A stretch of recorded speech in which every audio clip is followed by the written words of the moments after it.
Oshirish ham shart bo'lmagan oshirma somsa retsepti. Bu somsani tayyorlash uchun ko'p vaqtingiz ketmaydi.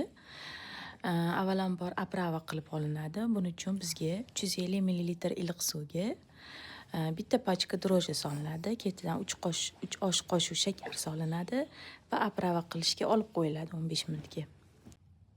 700 gram un o'lchab olinadi. Unga bir choy qoshiq tuz solinadi va boyiga oprava bilan aralashtirib, qattiqqina xamir qoriladi.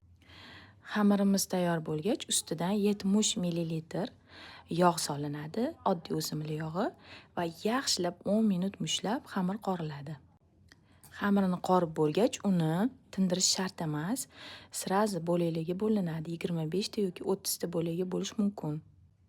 Va videoda ko'rsatilgandek qilib tugib, ichiga xohlagan nachinkalarni solsangiz bo'ladi. Men qiyma va kartoshkali nachinka soldim. Duxovkada 180 gradusda yarim soatda pishib chiqadi. Yoqimli ishtaha.